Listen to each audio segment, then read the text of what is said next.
दोस्तों, विक्रम और बेताल की वो कहानियां जो आपने बचपन में जरूर सुनी होगी, जिसमें एक साहसी और सच्चा राजा था जो न्याय प्रिय था। दोस्तों, जो हमने कहानियां सुनी वो सिर्फ बातें नहीं थी, बल्कि सच में भारत का एक ऐसा राजा था जिसने बड़े बड़े शूरवीरों को धूल चटा दी। आज के इस वीडियो में हम आपको बताएंगे भारत के उस चक्रवर्ती सम्राट महाराजा विक्रम के बारे में, और भी ऐसी ही बहुत सी ज्ञान वाली चीजें जानते रहने के लिए गोगिलियो चैनल को सब्सक्राइब करना होगा।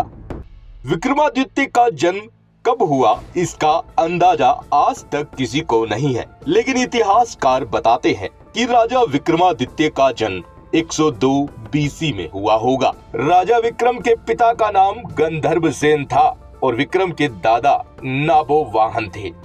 राजा विक्रमादित्य एक ऐसे राजा थे जिन्होंने अपनी जनता को कभी दुख में नहीं रहने दिया। इसका मुख्य कारण है राजा विक्रम की न्याय व्यवस्था। जब भी राजा विक्रम को मौका मिलता तो भेष बदलकर जनता के बीच जाकर लोगों की समस्याओं का पता लगाते, और कोई भी नागरिक दुखी और परेशान दिखता तो राजा विक्रम उसकी मदद भी किया करते थे। इसलिए राजा विक्रम का राज लगभग 100 सालों तक चला। इस बीच हिंदुओं को पूरी तरह सुरक्षित रखा गया। महेश्वरासुरी नाम के एक साधु के हिसाब से राजा विक्रम के पिता एक अच्छे राजा नहीं थे। वे अपनी ताकत का गलत इस्तेमाल किया करते थे। इस बीच गंधर्वसेन ने एक महिला को भी बंदी बना लिया था, जिससे नाराज उसका भाई शक शासकों के पास जा पहुंचा। इसी के कारण शक के राजाओं ने गंधर्वसेन पर आक्रमण कर दिया, जिससे गंधर्वसेन अपने परिवार को छोड़कर जंगलों में भाग गया। वहां जंगली जानवरों के हमले के कारण गंधर्वसेन की मौत हो गई। राजा विक्रम को इसका बचपन से पता था, इसलिए जब तक विक्रम बड़ा होता तब तक शक शासकों ने भारत के उत्तर पश्चिम इलाके पर भी कब्जा कर लिया था। इस बीच शक साम्राज्य के लोग हिंदुओं पर अत्याचार करते और उन्हें मार दिया करते। विक्रम जैसे ही राजा बने तब पिता का और हिंदुओं पर किए अत्याचारों का बदला लेने के लिए राजा विक्रम ने करूर नाम की जगह पर उन पर हमला कर दिया, जिसमें कई लोगों को मौत के घाट उतार दिया गया। इसके बाद लोग राजा विक्रम को शकरी भी कहने लगे, क्योंकि इन्होंने शकों को मार डाला था। यही समय था जब विक्रम संवत की शुरुआत हुई। इसके कई सबूत आज भी मौजूद है। राजा विक्रम इतने साहसी और निडर थे कि इन्होंने रोम के शासक जूलियस सीजर को भी हरा दिया था।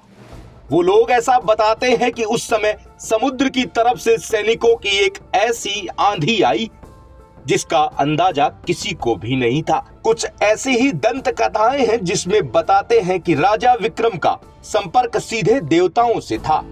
बताते हैं कि राजा विक्रम को खुश करने के लिए इंद्रदेव ने 2 नृत्यांगनाओं को पेश किया, जिसका नाम था रंभा और उर्वशी।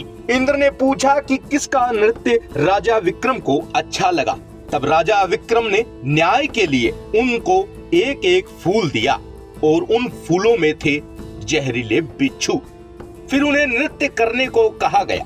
रंभा के नृत्य के कारण बिच्छू उछलकर उसे काट लेता है, लेकिन उर्वशी के नृत्य में बिच्छू हिला ही नहीं, इसलिए राजा विक्रम ने उसे पसंद किया।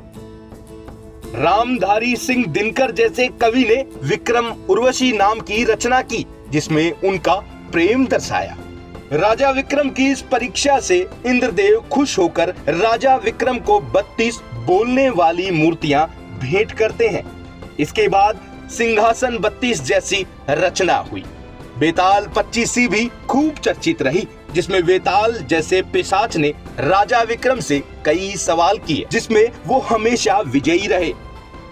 महाराज विक्रम के दरबार में 9 विद्वान यानी ज्ञानी लोग हुआ करते थे, जिन्हें नवरत्न कहा जाता था, जो थे धन्वंतरी, शपनक, अमर सिंह, शंकु, घटकरपर, कालिदास, वेताल भट्ट, वररुचि, वरामिहिर। एक कहानी के हिसाब से देवताओं में श्रेष्ठ होने की भी बहस हो गई थी, तो सभी देव इंद्रदेव के पास जा पहुँचे। इंद्रदेव ने कहा कि पृथ्वी पर उज्जैनी नाम के नगर के राजा विक्रम बेहद ही न्याय प्रिय है और उनका तरीका सबसे अलग है।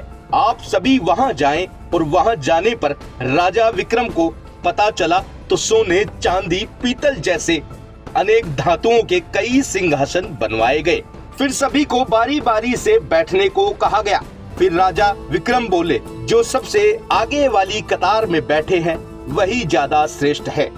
लेकिन सबसे अंत में बैठे थे शनि देव, जिनको ये सब कुछ ठीक नहीं लगा। सभी देवता चले गए। एक दिन शनि देव एक घोड़ा बेचने के लिए भेष बदल कर गए तो घोड़ा राजा विक्रम को पसंद आया तो राजा ने उसे खरीद लिया।